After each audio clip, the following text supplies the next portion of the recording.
How are you, Dozie Land? Happy Monday night. It's 8 p.m. Facebook, YouTube Live. Welcome aboard. You got the dialogue. You got Dozie himself. Dialogue with Dozie. We got an action-packed show for you tonight. News, sports, and entertainment. Got a novel concept going on doing the entertainment segment tonight. Glad that you hopped in. Listen, we like the days that we don't have to do this, but we want to remember several people tonight to start our show off.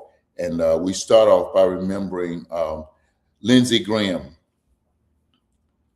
Lindsey Graham was a United States Senator from the state of California, state of South Carolina. And we're going to talk more about him at the midway point. He evokes a lot of emotions on many sides, but we're going to, we're choosing as a dialogue tonight to at least honor his memory because he was a statesman. We'll talk more about the other side of him later. Also, I was made aware of the situation that had occurred in Mississippi on New Year's, not New Year's, the 4th of July, after the show ended last Monday night. And I've been doing a deep dive into it. And tonight we want to honor the memory and pray for the family of Nolan Wells, who died under suspicious circumstances, to say the least, and we're going to honor him. And then a local loving spirit to so many of us, Deacon Levi Moore. You remember? You have a tendency to remember those people who were kind to you, but when you learn the legacy of that person, and they were kind to so many people on so many fronts, and positive, and sent positive vibes or looked out for them, that in the older terms, who spread love to them and cared for them. That's who Levi Moore was. I learned at his service that he had been a deacon at Mount Bethel since 1972. That was 2 years before I graduated high school, and we just celebrated a 50th reunion several years ago. And his service, he's the type of spirit that were he not a deacon, he would have still been a blessing to so many people. We remember and pray for his family. He left us about 2 years after his beloved Pat Moore transition was at that service, and we just honor the memory of Deacon Levi Moore, and we pray for him and his family. We pray for his family and the Mount Bethel Church family and the greater Fort Lauderdale community at large. What a beautiful soul he was. Okay, we're going to dive head deep into some of the news stories that have grabbed the headlines over the last week. Let me just say this: I have on last week. On last week, hello, Miss Linda. Hello, Curtis. How you doing, man? Text, tag, tell everybody that the dialogue is on.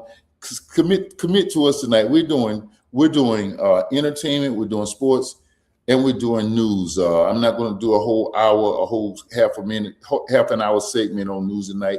We'll probably split the sports before and after the break, so because we've got a well-balanced show that we want you to enjoy. Miss Linda, if you're trying to sign on, just go to the link, and it's just hit load more, and you'll see dialogue with Dozie, and then just go in there. If not, just call Madam Producer. She'll assist you in getting on.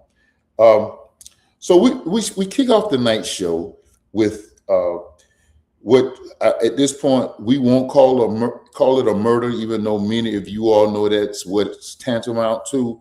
But we'll certainly call a killing in Houston. Last week, Lorenzo Arroyo, I want to make sure I phonetically broke that name down so I could try to say it correctly, who's a 52 Mexican national, had been in this nation for some 30 plus years, a hardworking citizen. And he was a victim of an ICE officer's bullets.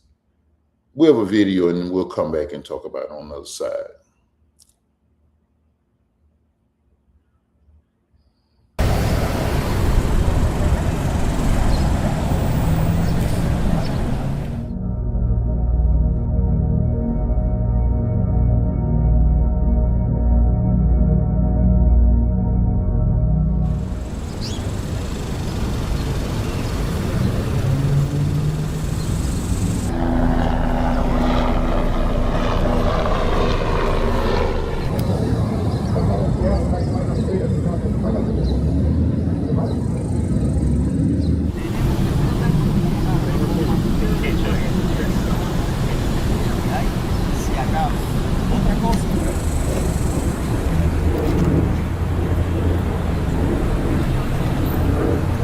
have family who have similar routines, so I don't know how I would react if the same thing happened to my family. We don't supposed to be treated like that.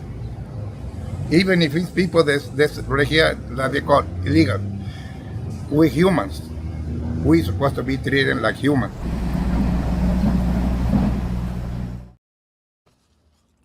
So many of you possibly have seen the videos of the van chase where two unmarked black vans were following this brother, and he had three others in the vehicle with him as they were heading to work with him, where he had his own business, doing roofing and other type work.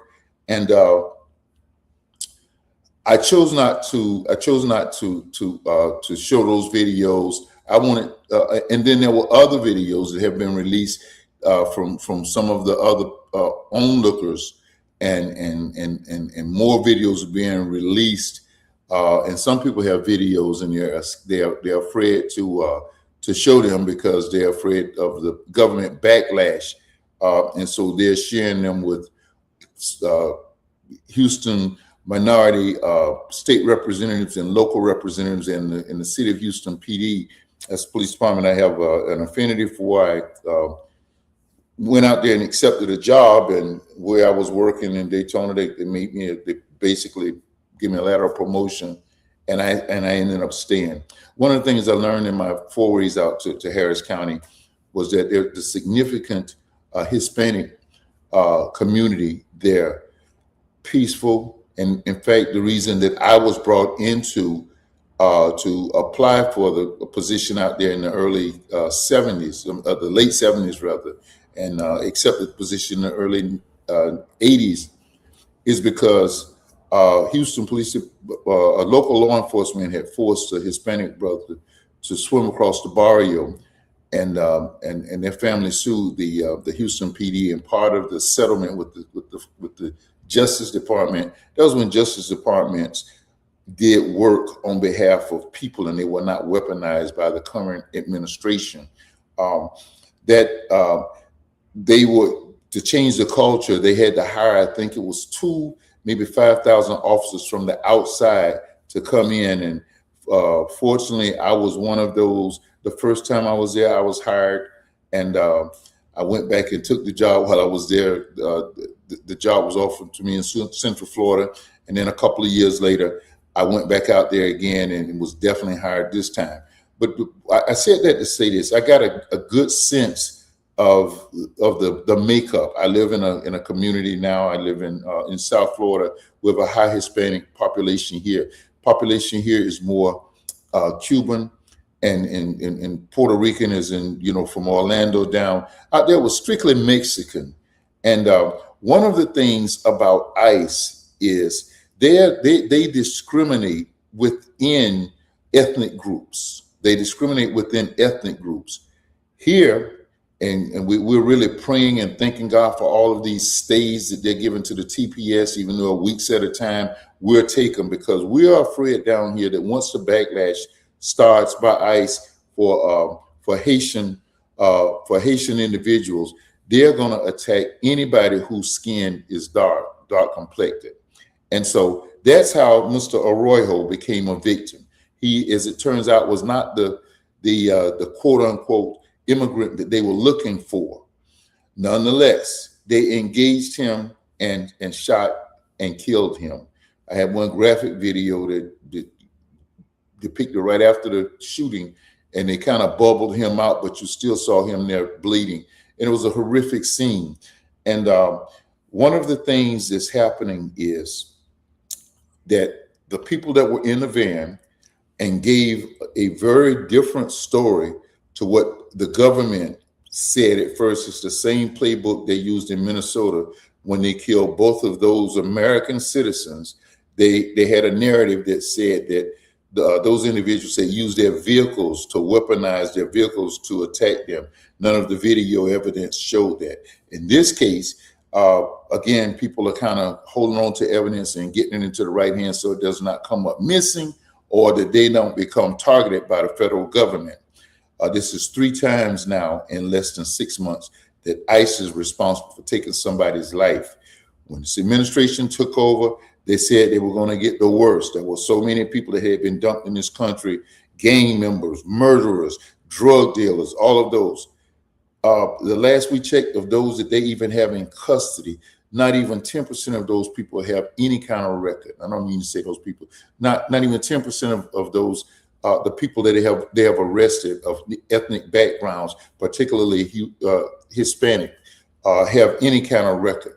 And so this time they've admitted that basically they killed an innocent man. He was in the process of getting his work status here in this nation, but had been here working for 30 years, paying taxes, and a successful. I could not bring myself to show the one with his son and the family standing there because that was tough for even me to look at. So one of the things they've done, they're not releasing any details. Hello, Miss Linda, which is their playbook. They don't release any details. And then what they do is they try to suppress the evidence. The brothers that were in the car with Mr. Arroyo heading to work that day many have been detained, and the one who wasn't has been threatened with being deported. And it's right out of the playbook. It's all to silence them from speaking against this horrific death. And I really did want you to see that this was a human being. The video we just showed ended with the man said, "We don't deserve this. We're human beings." You know what, Washington? Why don't y'all just stop it already? We basically stopped the immigration problem at the border. We all agreed that was a problem. Everything that has been done has basically made that a moot point. People in this nation, they're working, they're solid citizens. Why don't we just leave them alone? Because more and more of these incidents are going to occur. And unfortunately, when they occur, they're being covered up, they're being lied about. And the people who are pulling triggers are not being held accountable for taking human life. Taking their lives, taking a person's life because they're illegally in this nation. Somehow that does not equate to me, particularly in an instance like this. This man was riding. He saw two black vans chasing him. And I understand it was an area where carjacking was prevalent. And he had no intention of stopping. And then they ended up shooting him, cornering him, shooting him, killing him, and then saying that he was attempting to run over one of the ICE agents. None of the witnesses say that the ICE agent was out of the vehicle in front of Mr. Arroyo's white van.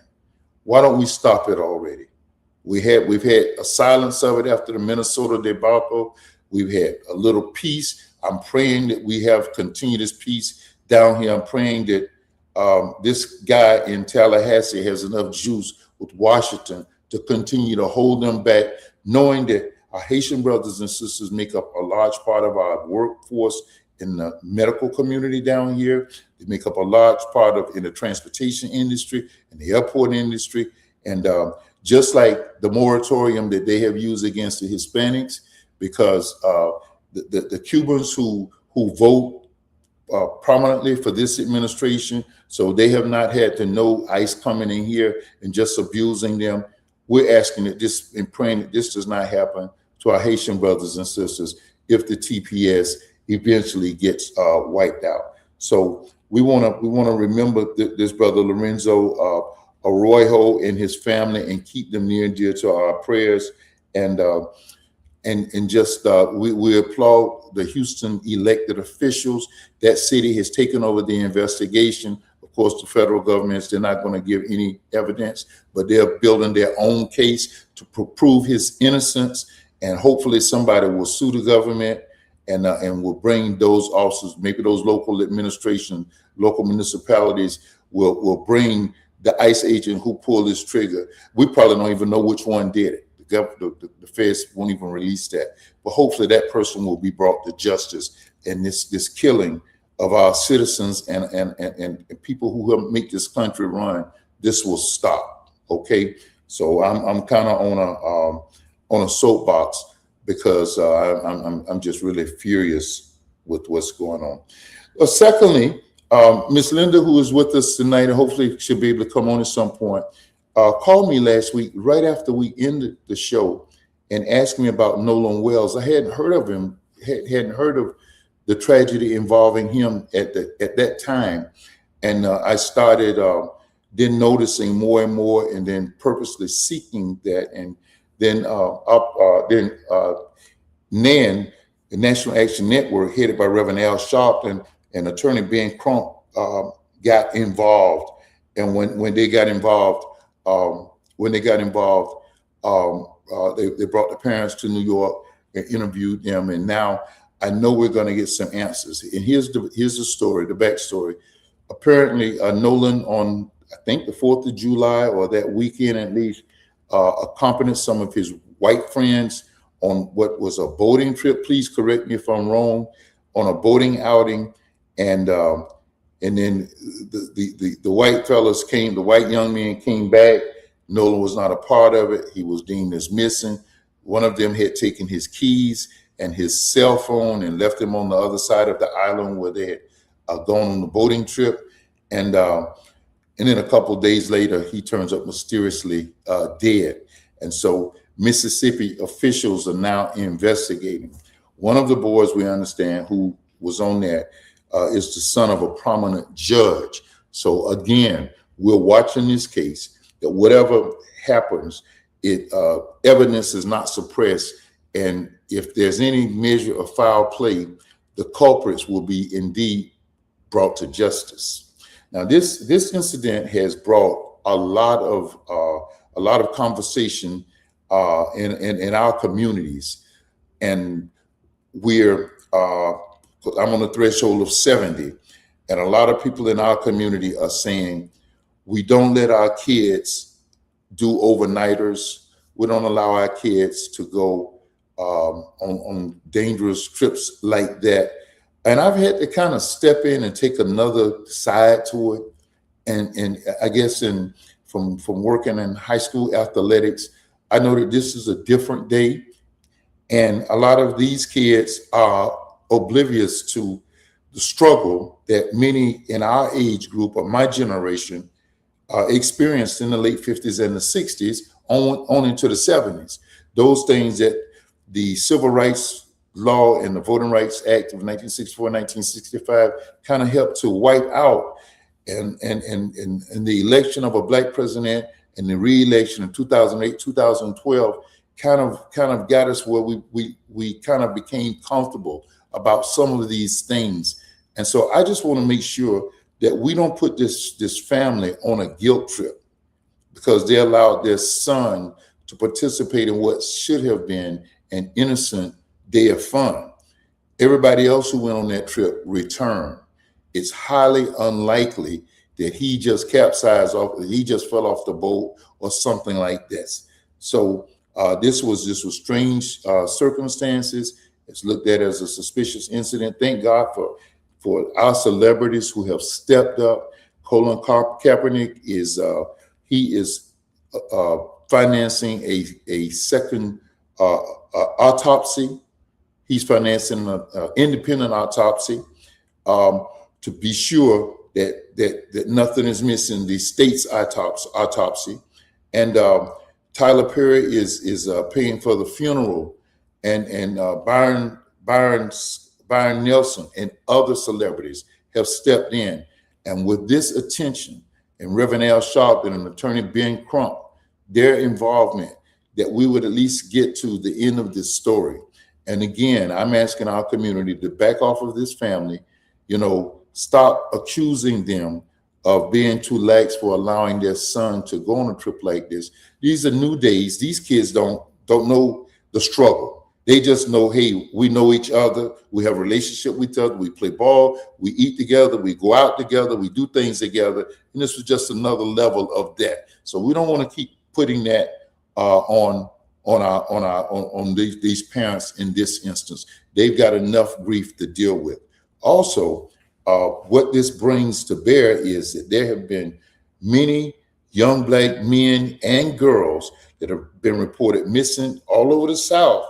I didn't have the pull up the statistics, but this has been a growing trend, even right here in the state of Florida.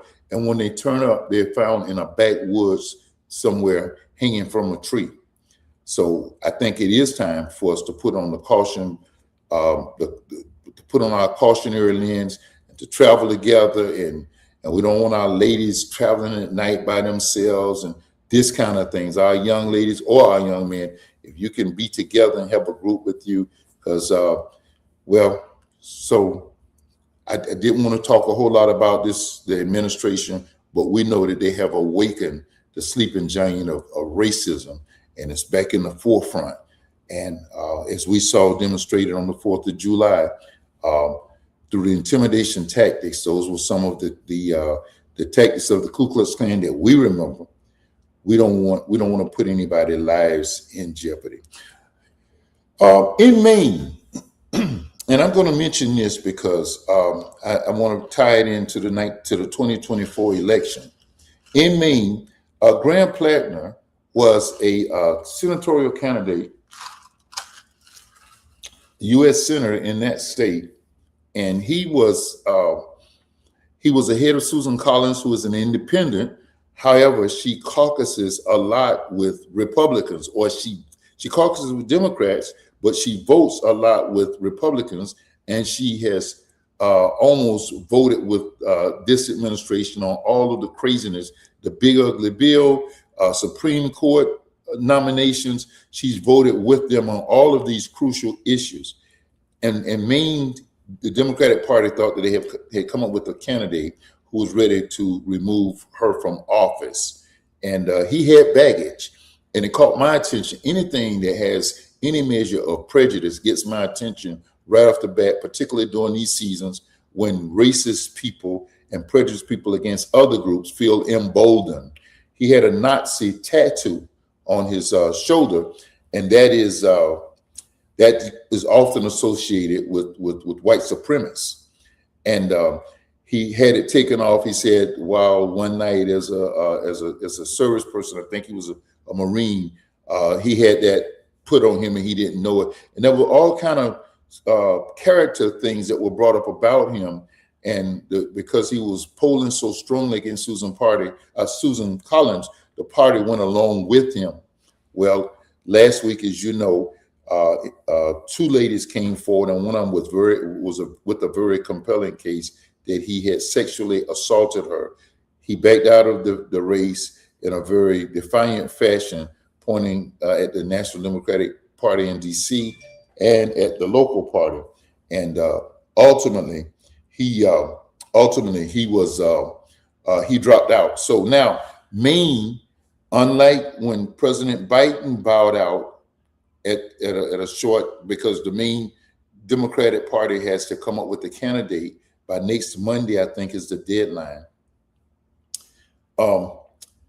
They're going to a caucus. They're having a Democratic caucus to determine that who that nominee will be to face Susan Collins. And what it did was it awoke a lot of people who said that that's what the Democratic Party should have done when Joe Biden got out of the race. And I'm coming to stand strongly against that. And I hope you all hear me good. Kamala Harris was the Vice President of the United States.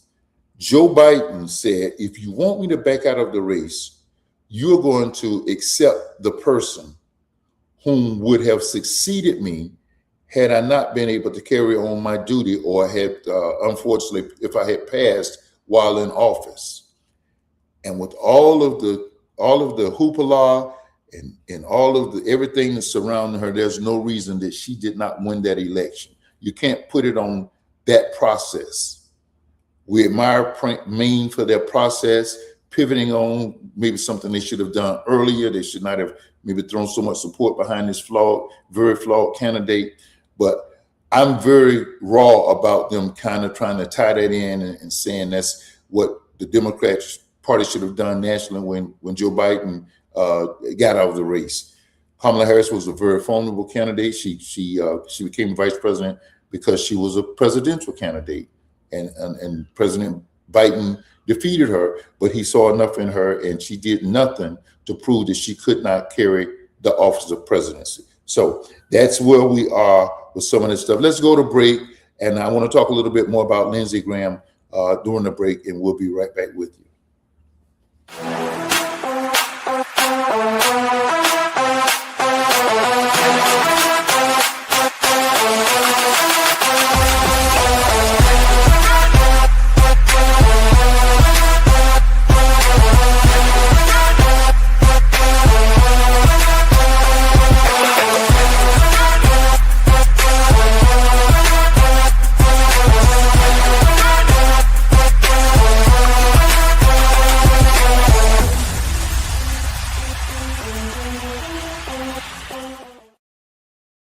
Podcast, web building, all of your virtual needs, Go Giga X, they've got you. That's all I'm gonna say tonight. They got you. You gotta hook up with them and let them make you look good, because they do an incredible job of making a guy like me look presentable. All right, Go Giga X, give them a shot, okay? Thank you, Go Giga, for being our partners for these many years. For the outstanding services, the two toys and the Kias and that team offers to this franchise. We appreciate you and what you do. Blessings on your work. So I happen to been awake at about 2:30 in the morning on Sunday morning, and that happens a lot on Sunday mornings when I played sports, I coached sports as a younger person. When there were big games, I couldn't sleep at night. And of late, that's what's happening to me when I'm preparing to preach the next morning. I'm so excited, I guess, internally that I have a hard time getting off. I had not fallen asleep, and breaking news came through. And I thought that maybe they were going to say something about Mitch McConnell or about the war in Iran. Well, unfortunately, the surprising news came through that Senator Lindsey Graham had transitioned very unexpectedly. And let's please just leave him up through this. Upon his death, and Lindsey Graham was a complex character. It takes people like Senator Cory Booker to talk about the complexity of him as a man and as a politician. Yeah. Apparently a good man, but a very flawed politician. Well, we knew he was very, very much against this administration in 2016. Then he kind of came into their web, and on January the 6th, he spoke very, very forcefully against them and what they had done to the Capitol. And then by the time it came to the impeachment vote, he got back down and bowed back down.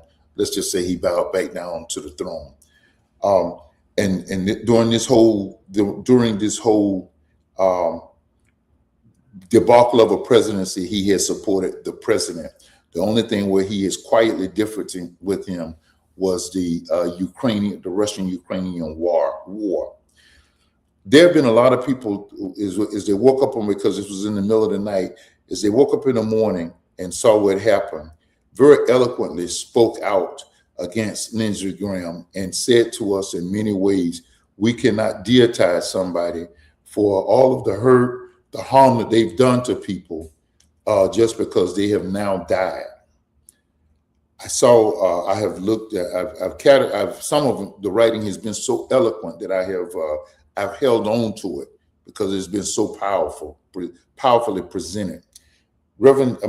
Jesse Jackson Jr., former Congressperson Jesse Jackson Jr., told what it was like to serve in Congress with Lindsey Graham, and he basically said the same thing that Cory Booker had stated.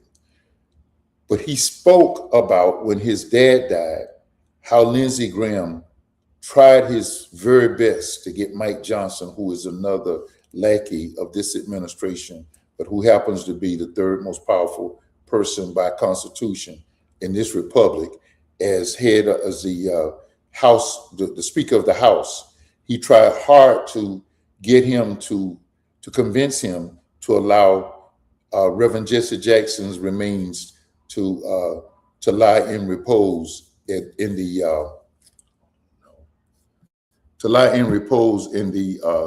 the Capitol. So I don't know if I'm still with you all or not. I've kind of lost.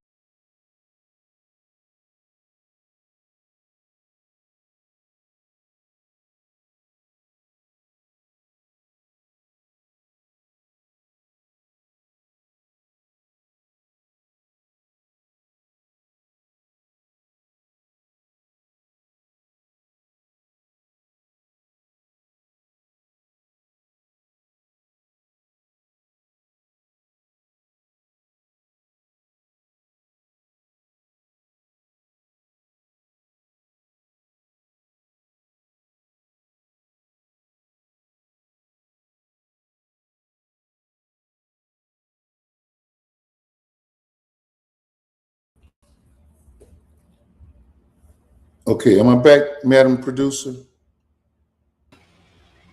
You are. Okay, I'm so sorry. Can you share that back to my page if we have to, or is it automatically? Still there. It didn't go off. Okay, thank you. Yeah, nervously, I'm touching. Lindsey Graham, Jesse Jackson Jr. told of how hard that he had pushed to get his dad in the his body to lie and stay in the Capitol. And then he spoke of he was a guest of the House Minority Leader Hakeem Jeffries at the State of the Union address, and his family, and how they had gotten all the way to the front of the line, and they were turned back and told that they had to come in from the other side of the Capitol. And when Lindsey Graham saw them, he turned them and said, no, y'all follow me, and got them right in. So there were two sides to this individual. From what we understand, pretty much a decent man, but politically highly flawed. And character flaws are whenever you fail to stand on your own conviction.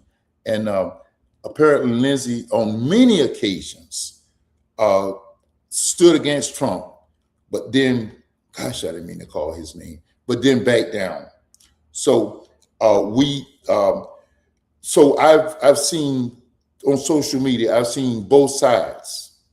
And my thing is being up that time of morning, probably being one of the first people to post all over the world on Facebook, because as soon as I noticed it, I don't do that kind of stuff when I'm leading into a sermon, but I just I posted this picture and asked for the prayers for his family, friends, and constituents.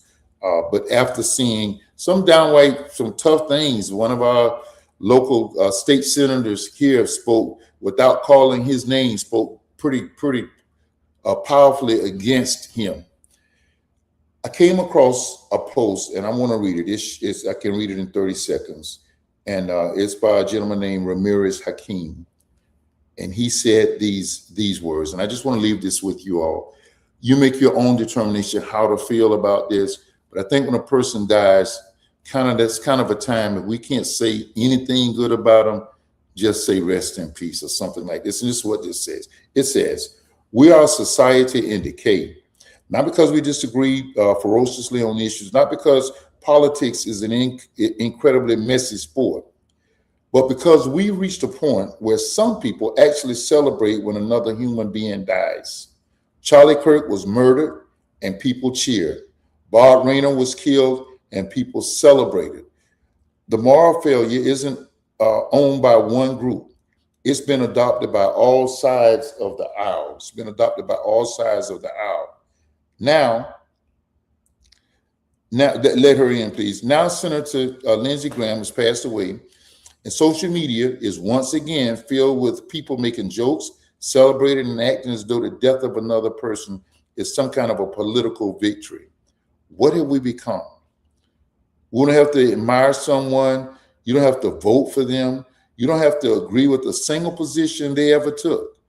But the first emotion you feel when you hear someone has died is joy. Politics isn't your biggest problem. Your rotting heart is. Some of you spend all day talking about morality, decency, and kindness until it's someone you dislike. Then suddenly compassion has an expiration date. Character isn't measured by how you treat the people you agree with. It's measured by how you treat the people you don't. Many of you simple-minded people are contributing to the decline of our society. Your kids are watching. Do better.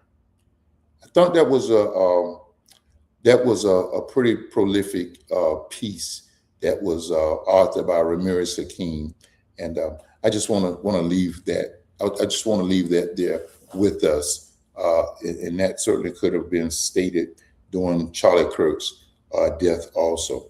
Okay, I got to make a plug for Faith in Florida. They're doing a candidates forum, Florida gubernatorial race, and just hit the barcode to register. You are required to register. It's virtual. It's on Zoom, and we're asking you to please join us. We have a number that we're targeted number. We're at least trying to reach, because these candidates, some of them would not come to any of our local forums, mainly because they wrote off certain counties in this state as being a wash. Byron Donald didn't even consider any of the live candidate forums that we had in Broward County or in South Palm Beach County, because he thought they were Democratic strongholds. What we want to do is have a real debate of the issues. Many of the senatorial candidates, the standing U.S. senator has not appeared to any in either of our communities. Granted, I live in what is a Democratic stronghold, but Democratic candidates are crossing over and going to candidates in West Florida and down on Southwest Florida and all of the Republican strongholds. So we're doing this virtually, and we hope you'll just sign on because you have to register, but it's on Zoom, and then you'll be texting in questions. There will be no direct confrontation of the candidates, and we have a target that we want to reach, and we're asking that you would be one of them. If you don't get the barcode, just hit me up later or hit GoGiga, and we'll make sure that you get the sign-on information. Okay. Now, I always do a democracy moment. Every forum I have to do a democracy moment and a Black History moment, because they've taken these things out of school. Maybe you notice that an appeals court stripped the state of Florida of its Gestapo way that they were trying to quiet college professors from speaking out against injustices and those kind of things by labeling it an anti-woke act. I'm sure they'll appeal it to the U.S. Supreme Court, and I'm sure that this U.S. Supreme Court will overturn that. But for now, in our state universities, professors are able to talk about how Black people have been harmed by how Black people have been harmed. Okay, I got it. I'm ready for whenever. How Black people have been harmed by these states and all over like the Deep South. So, but what I've come out to say to you today is that elections have consequences. We have to work throughout our entire bloodline. I told a group of seniors this morning, it's one thing for your children, but the generations down that they may not have time or have the passion or have the story or have lived what you've lived, you've got to make sure all through your bloodline that everybody you know is registered to vote. When they become 16, they can pre-register so that they automatically are registered, roll into the registration rolls of the Supervisor of Elections Office on their 18th birthday. We didn't have this during the Biden administration, or we didn't have this during the Obama administrations. Those were the closest two administrations to these two administrations of this one. No deaths. And President Obama deported more people than any president in modern history. No deaths. No altercations of this magnitude. People not dying in prison like they are now. Elections have consequences. This is happening because many of us stayed home during the elections. We can't let that happen again. We must learn this lesson. Listen, Black History moment for the day is Harriet Tubman. The Obama administration passed the Harriet Tubman $20 bill. Her face will replace President Andrew Jackson's on the front of the bill, and he would go to the back of the bill. he in the White House. Now, you know the history of Andrew Jackson. He was a Southerner who promoted what the South promoted. Harriet Tubman, as you know, a freedom fighter and led so many people to freedom during the antebellum and the slavery days. When she reached her old age, the government failed to compensate her. There was a widow's fund likened unto Social Security. And she never received hers until the last few months of her life. So one of the way the government was making that real was that the $20 bill would bear her picture. Well, guess what? 2016 came in, that project slowed down. When asked about it, the Secretary of the Treasury at that point said that we're moving to get through some obstacles to get it done. Well, we know they have no problem being disingenuous. Then this year, when during this term, when they were asked to where does it stand? Bring Miss Linda on now. That's fine. Just bring her on now. When they were asked then to where did that stand? They said we have no plans to make a Harriet Tubman $20 bill. Now it's the same Treasury Department that was ready, and I think still is ready, to make a unique $250 bill with Orange Madness picture on the front of it. We just want to throw this out that if seriousness and reality ever gets back in power, that we can, as people, push to get this $20 bill that had already passed through Congress, and that it can signify the first woman to ever have a face on paper currency in this nation. That's our Black History glimpse for this one. All right, we got a lot of stuff to try to do in a little time to do it. Ms. Linda, how you doing?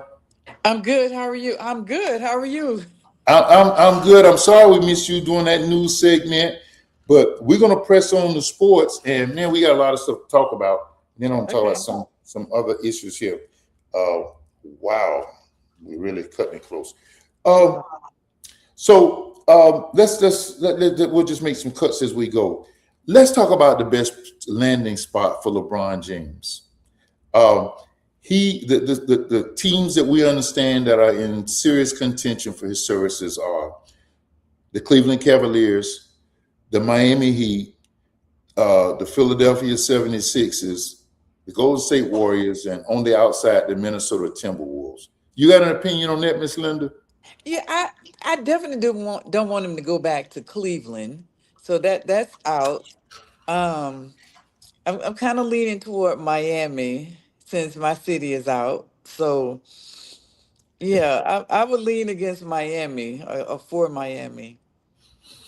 Madam Producer, play the video of what transpired 17 years ago, I think it was, when he was at a similar crossroads.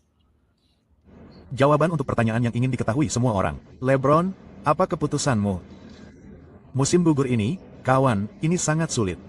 Musim gugur ini, saya akan membawa bakat saya ke South Beach dan bergabung dengan Miami Heat. Mengapa? Seperti yang saya katakan sebelumnya, saya merasa ini akan memberi saya kesempatan terbaik untuk menang dan menang selama beberapa tahun. Bukan hanya menang di musim reguler atau menang 5 pertandingan berturut-turut atau 3 pertandingan berturut-turut. Saya ingin bisa memenangkan kejuaraan dan saya merasa bisa bersaing. So we apologize. That was not the video we had. Was a video of him making a decision with ESPN. I can't think of that guy's name, not Chris Fowler, but when he sat down with him to do the decision 17 years ago from the boys club there in outside of Cleveland. I'm with you. My two favorite landing spots would be for him to either go to Miami or Golden State. Miami could definitely be in competition for the Eastern Conference Championship and could probably raise a little sand in the championship if he was there. Golden State, it would just be a nice story because he would not be enough to push them over to get past Oklahoma City, who's coming back with the vengeance, nor Wembanyama down in San Antonio. So I'm like you. Cleveland would be almost a waste of time. It would Right. just be a nostalgia thing because they're not going to win nothing. I'm Mm. sorry. I don't have a whole lot of faith in James Harden when it comes to playoff basketball and that kind of stuff. Honestly, if winning a championship was his major objective, the Philadelphia 76ers would be the landing spot. I think Philadelphia would be great spot for him. Again, only because he ain't coming to Houston. But I think Philadelphia would really be the best spot for him. That's my opinion. Yeah.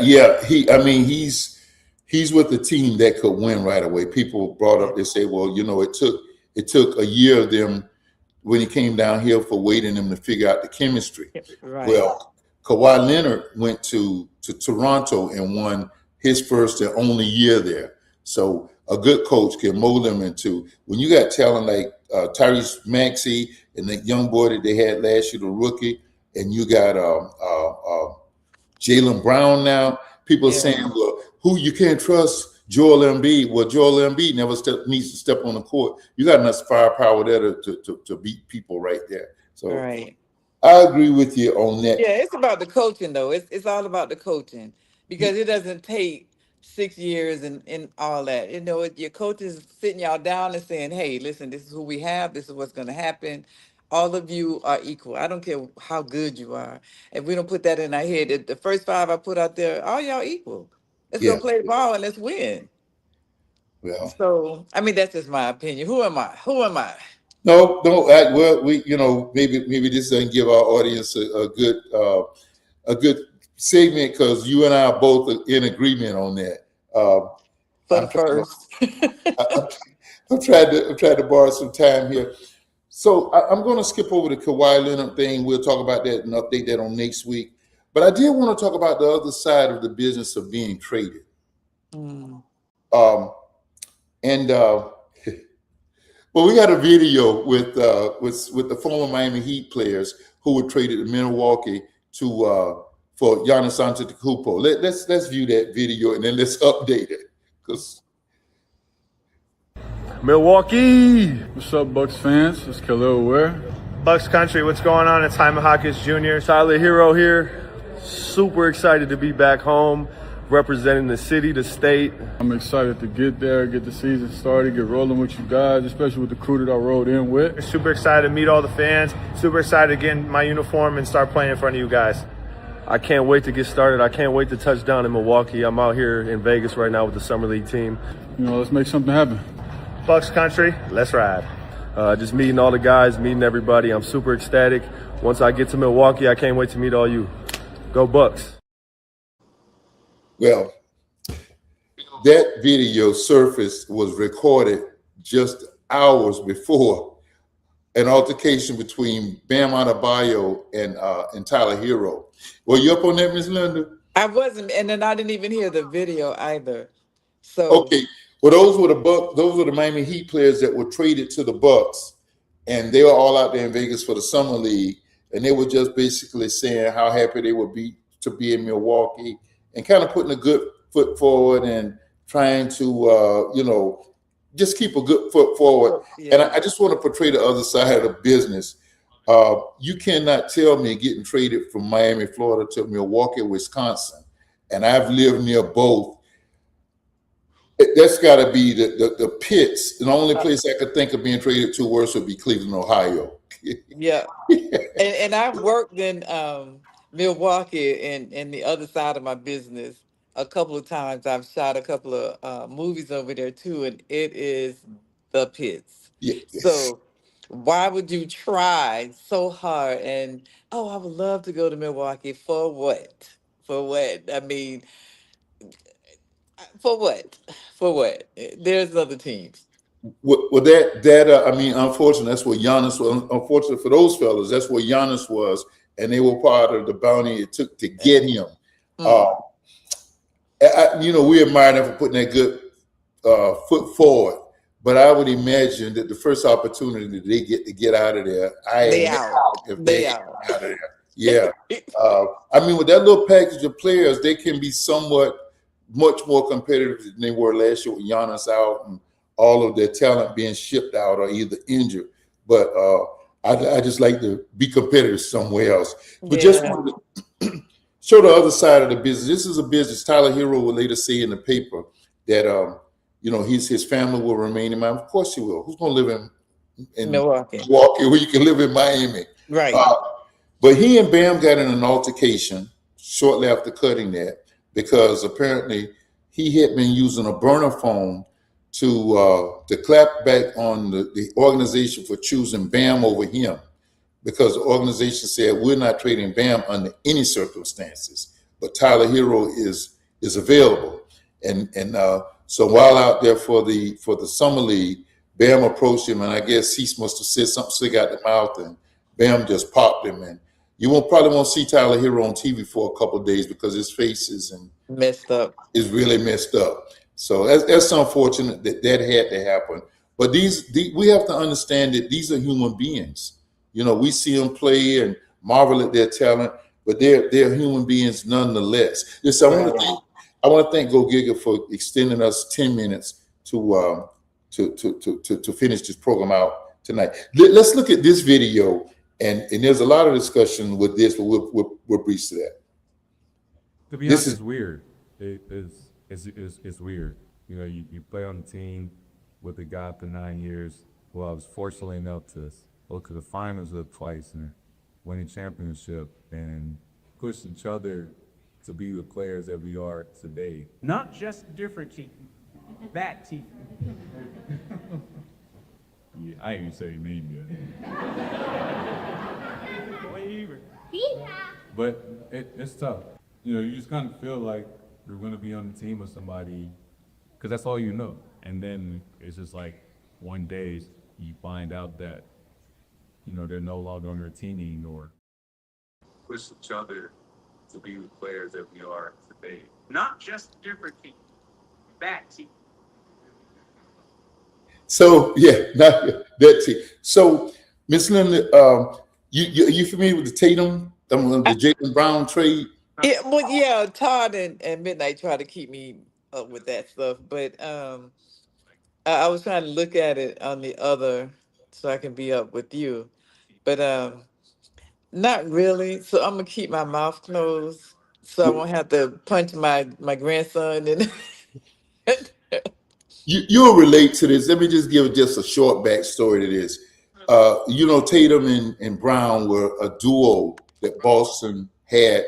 And last year, a year before last, after Jason Tatum tore his Achilles tendon in the playoffs, they basically did a roster dump, a salary dump, because they thought that they would not be competitive, which is now last year. And lo and behold, Jaylen Brown kept them so competitive that they were the number 2 seed in the Eastern Conference when the playoffs roll around. And they actually were upset by the Philadelphia 76ers, who had Joel Embiid, who was playing and then not playing. So there's no way that they should have beat them. And Tatum came back miraculously and played, but when it came to Game 7, he was unable to play. He was having calf difficulties, and that translates into that tearing that Achilles. So they lost. They were blown out in Game 7. And what Boston did was they dangled Jaylen Brown for Giannis Antetokounmpo. And when they didn't win that trade, then I guess they thought that he had the mentality that would not work well in the locker room after that. And Brad Stevens, the general manager, said that those 2 players took up 70% of the salary cap. And as a result, they needed some relief and they could bring in more players. So they traded in to Philadelphia, of all people, for Paul George, who basically a few $1 million less on the contract. So they did get salary. They did get several first-round picks and some first and second-round pick exchanges in the upcoming years. But they just minimize themselves, their opportunities to be competitive. Let me ask you this question, Doc. So, but didn't Jaylen Brown? He's the one that negotiated his own. He don't have an agent. Am I correct? I don't know if Jaylen Brown didn't have an agent or not. Yeah, I think Jaden Brown, if I'm not mistaken, now y'all don't hold it against me, but if I'm not mistaken, Jaden Brown never went and got a agent. He did all his negotiating through the union. If I'm not mistaken, I think that's him. Well, And yeah, and which I thought was a great idea, because then that's telling me that he's up on his contracts and able to watch what's going on, because once you with the union like that, the union is working for you, so for everything, your hospital, your benefits, everything. So if I'm not mistaken, you can double check it. I think it was him. you know, he does not have They have an agent. a full-time agent. Uh, Right. so and he's hyper intelligent, very sharp. That's it, yes, that's He it. is a Muslim, Right. and the new ownership um, of the Boston Celtics has ties to Israel. I talked about that on last week. They Hmm. have defense contracts with the nation of Israel, and some people have tied that into it. Um, Brad Stevens has said that those two took up 70% of the salary cap, and he wanted to diversify those funds, and that's why the trade was made. But suffice it to say, Jason Tatum is he speaks out on his own. He was at one point highly looked at as the MVP, and I think Right. he came in third. So he did that, carrying that team by himself and brought them to the second place. And they didn't do well in the playoffs, but so that's See, I just think the other. that's why they're having a hard time with him, because of what you already stated, that he's very intelligent and outspoken.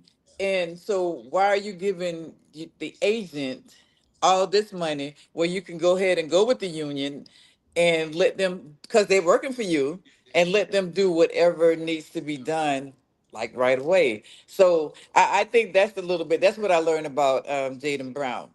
Yeah, that's him. I kind of read up a little bit about him. Well, there was speculation and there was tension between he and Tatum, and that's why.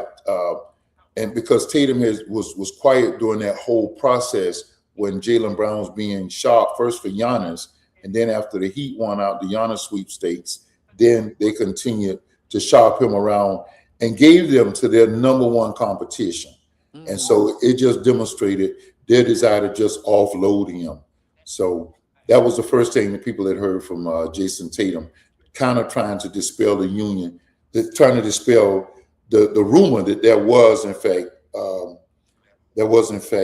tension between the two of them. Let me ask you this: Caitlin Clark, who was a true live superstar, this sister transcends color. She's a superstar. Actually, she reminds me of Larry Bird. Did you Mm. see? Did you see what happened to her a few weeks ago? She was while she was down, basically taken to the ground. The WNBA, you know about that because I played against you. WNBA can be just as harsh in their hold as the NBA. While she was on the floor, one of the players put her knees into her neck, and it just kind of spelled the hate that's kind of spewed towards her. And a lot of people think that there's reverse racism directed towards her because she is a highly successful white female in that African American dominated league. And then it was further, and that thought was further enhanced when she became the 11th best guard voted in the All-Star voting by her peers. And have you followed any of that, or have you seen any of her career? I've seen a little bit about her, but let me just say, she is like a Larry Bird to them. To them, she is a decent player. Now she could do some things and it's not called out, but when somebody do some things to her, of course, it's called out. So when you playing any type of sport, you got to protect yourself. And when I say protect yourself, you can't be running off to the mouth about different things and don't think something's gonna happen to you. And I don't mean nothing bad. I'm saying physical playing on the court. So you asking the wrong one about that one right there, because I wouldn't have put the knee to her, but I would have did some damage to her. I'm gonna just see it like that. Okay, Yeah, okay, okay. yeah. All right. So we understand that we're having some difficulties with our Facebook feed. If you're watching on Facebook, well, you can't hear me, but switch over to YouTube. We're just about to get out of here. We're going to talk about the top 10 quarterbacks that they selected the other day. We'll do that next week. But I do want to just say the World Cup. I don't know if you're following. Linda, are any of the games out in Houston? There were some games here in Houston, but I didn't go to any, nor did I follow up with any real games, just sit down and watch the games. And there's only one game that I was really, really disappointed in, but I'm sure the whole world was. But You were disappointed. You called that. You wanted that outcome. Yeah. That was America. Well, I'm not going to sit here and act like this, that I'm the biggest fan, even though I immensely enjoyed playing soccer in junior high school. But so it's boiled down to the top 4 teams in the world. And I can't quite see I know it's France. France is playing. I can't see the well, I know where I can get to the poster. I can't hardly see it. It's a little small. Smart for me too. That's old. Yeah, let me call it out. They can see it online easily, but let me find it really quick. It's France and oh boy, if I can just find this. So I'm working. I'm trying to find it. It's France, and I don't know why I can't find that on Madam Producer's feed. Okay, maybe I need to go just a little bit more. It's no, I can't find it, so I'm not going to worry about it. So it's boiled down to France is in England and Egypt. I mean, Argentina and Brazil. No, it's Brazil, Brazil and England and Argentina and England. No, it's England and France and then Brazil versus Argentina. And so it's predicted that it will end up being France, who has a very dominant team in the finals against Argentina, who Lionel Messi, who plays down here in Miami, plays for. And that's what people are expecting to see in the finals this weekend. So I just got to get that out. Well, I want to pivot real quick. Go Gigger's been so kind to us. Want to see if we can get in and out of this, and we'll get out of here. Entertainment. Have you ever gone through the frustration of liking a TV program and then it getting canceled? And especially when it seems like it got canceled prematurely. Yeah. What's some of the programs that happened to for you? Can I think of any right offhand? You're not a TV-holic like I am, though. I'm not, and I'm trying to think of some. I mean, I know there are some that, but right at the moment, I cannot. Okay, so I'll help you. Since we're comparable in age, I think we're weeks apart or something like that. You like to make a big deal out of it. So Gunsmoke, which had a 20-year run, came to an amazing halt. Unexpected halt because the network CBS thought that Gunsmoke did not attract a younger viewing audience at that time. But a 20-year run exceeds almost anything. Law and Order, which had let's see, was that a 20-year run also got canceled kind of suddenly, and that left there. Because they wanted to run more primetime scripted programs to network. Then Family Matters, that you and I are like, they were part of that iconic. You remember TGIF? Yeah. Friday nights with Patrick Duffy and all of them. And it had a great run, and then it moved 1 year from ABC over to CBS, and it didn't quite click over there. And some of the more recent shows, and these are not shows that I watched, but I was aware of them, were the X-Files, Law and Order, Hawaii, and SWAT. Now we have a cousin that participated in SWAT, so that one hit home. But let me tell you some of the things that lead to TV programs being canceled. The first thing is low viewership and ratings. Lower viewership and ratings. when they and that kind of speaks for itself. And the demographic that most advertisers are looking for is that 18 to 49-year-old Right. demographic, because they're the ones going to spend their money. Right. You Right. know all about that with advertising. Yeah. Yeah. So the second thing is high production costs. High production costs. When the costs and especially those that use high special effects and period costumes, those kind of things, and got those A-list actors, when they kind of outweigh the ratings. Their ratings, yeah. And that's the big variable, ratings and all of them. Other issues are executive regime changes, like what we see going on at CBS right now. Yes. And that's a radical change because the administration is involved. And then we'll talk more about that in a second. We talk about a particular TV program. But when they make those changes, they may say, we want to go in a different direction.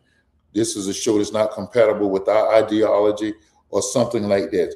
And another thing, and you may kind of deal with this, contract expirations. After that third year, when that person becomes a big star, that third year, that contract's almost compatible with NBA and NFL players. That third year, that's a pivot time to renew a contract. And sometimes these stars feel a little big about their abilities, and they price themselves right off of TV. But okay, so now I'm thinking about it. The person or the show that I would, and I'm a lot of talk show hosts and all that kind of stuff. I'm into that. That's when Sherry Shepherd. Now I was hurt and disappointed.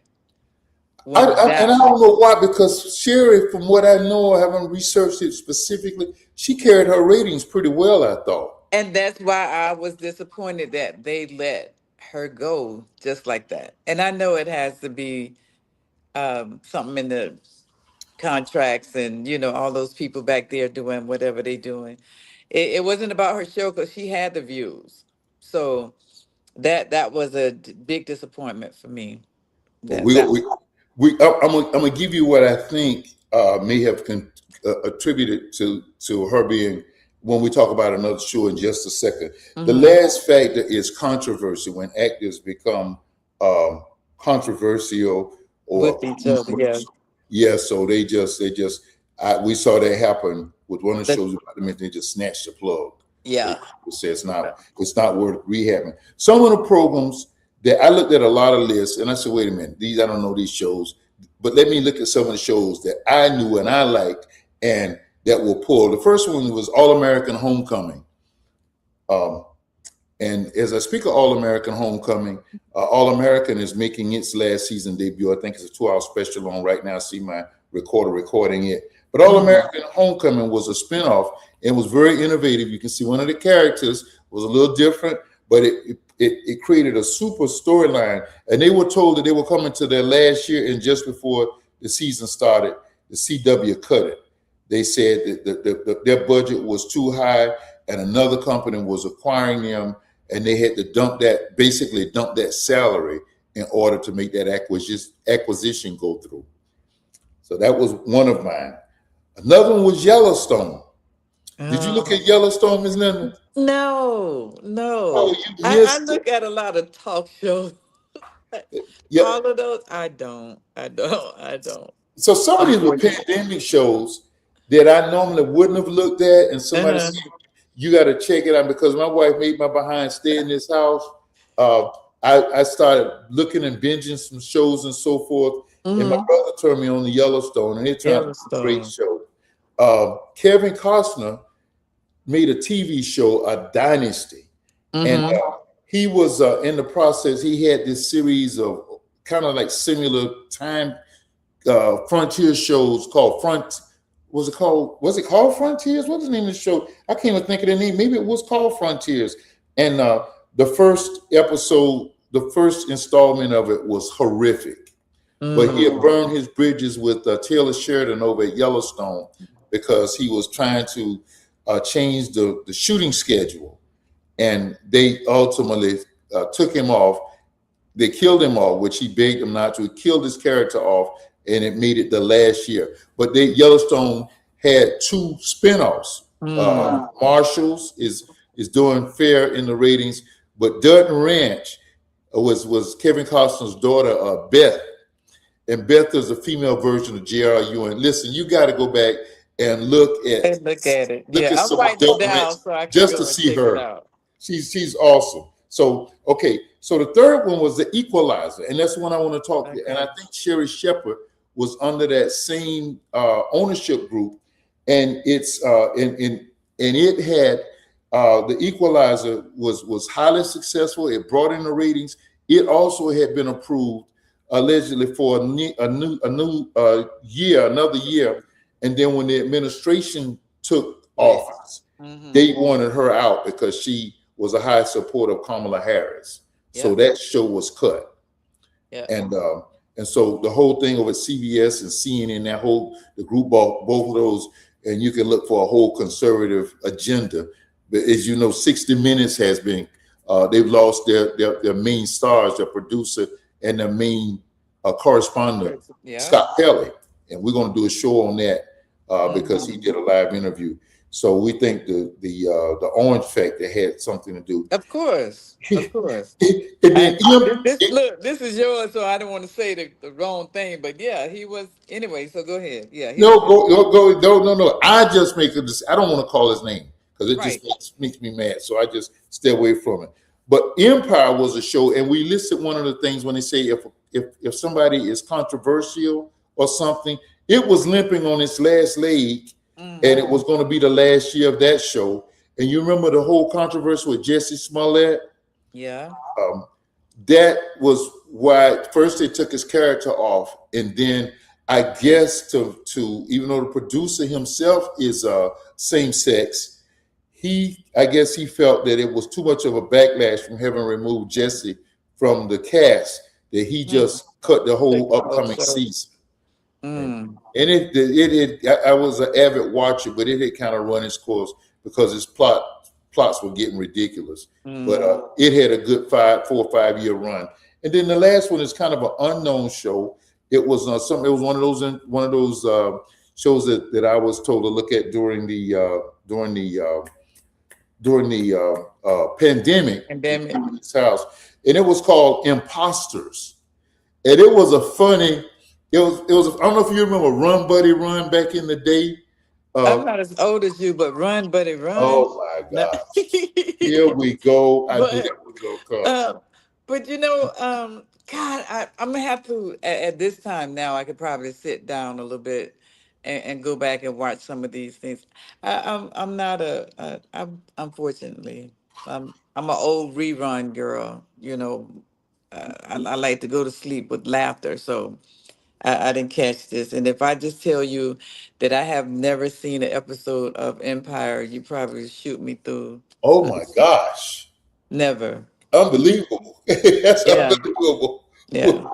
Well, Imposters was this show. Well, it was always action on the move. And one time it had the strangest plot twist like Scandal. But it was almost a comedy.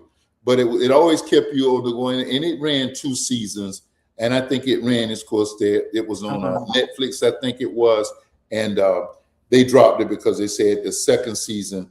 A lot of these shows don't come back on like in the day when we were growing up. You could depend on in the fall, my program will be back on.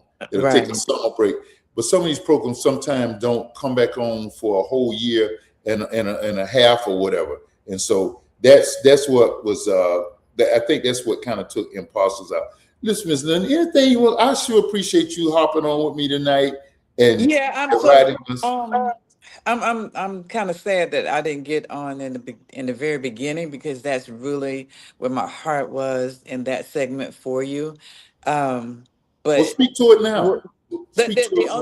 So with Nolan and there's other kids such as him who went out in different swimming areas. I don't understand the swimming thing, but have lost their lives, and parents are still waiting on answers from what happened to their kids. And every time these stories hit, man, I try to make myself feel better about my situation, and then I learn these things, and they just take me right on back down. So We will just have to do a show together in reference to losing our kids. How about that? Let's commit to doing that. Yeah, let's do that. If you're willing, I definitely. Yeah. Let's commit to doing that. So let me just make this program note. The dialogue will be doing post shows the next 2 weeks because I'm going to be a participant in the gubernatorial forum that you saw us talk about. Then the following week on the 27th, it'll be the U.S. senatorial forum here from Florida. But sign on 8 p.m. We'll have some good shows, and there'll be recent shows that we have done since restarting the dialogue at the beginning of the year. And listen, so let's thank Ms. Linda. Thank you so much, and we will do that. We'll make that a very upcoming show. And can I put one plug in? Anything you got it. Okay, so on July 23rd. Oh, wow. You will be on the Golden Square podcast. So it's 7:00 Central Time, and we're looking to converse about a lot of things. So who knows? We might could go into speaking in reference to what we're just talking about, but we need just more than 1 hour with each show because we're losing our kids left and right, and we have to do something about it. And as I spoke to you earlier, saying that you and I cannot do this alone, but we cannot give up either. So, I'm all for it. So y'all look for him on the 23rd, the Golden Square podcast. I'm looking forward, and I know that even though we won't be able to put a tag on those retro shows to look for it, and I'll do my part on social media and I'm excited about the invite, and thank you kindly. Looking forward on the 23rd, joining you and Barry on the Golden Square, the rebooted and very highly energetic. I don't know if I can match y'all's energy, but I'll be there. And thank you. Hey, you just show up. You'll be just fine. Thank you. That's my sister, Ms. Linda Scott, and thank her for hopping on with us tonight. Now, Linda talked about Sherry Shepherd's show being canceled. This is the J. Hud show. We're going to go off the air with this one. And one of the reasons we think they're not so quick to cancel the J. Hud show is because she's got this unique thing called the Spirit Tunnel. And tonight we want to get out of here showing the Spirit Tunnel with J. Hud going through it herself. That's where her guests usually go on their way to the set. But she is in the Spirit Tunnel tonight. We'll see you in a to the H to the U to the G. Season 4 to the love with our queen. K to the H to the U to the G. Season 4 to the love with our queen. J to the H to the U to the G. Season 4 to the love with our queen. J to the H to the U to the G. Season 4 to the love with our queen. J to the H to the U to the G. Season 4 to the love with our queen. J to the H to the U to the G. Season 4 to the love with our queen. J to the H to the U to the G. Season 4 to the love with our queen. J to the H to the U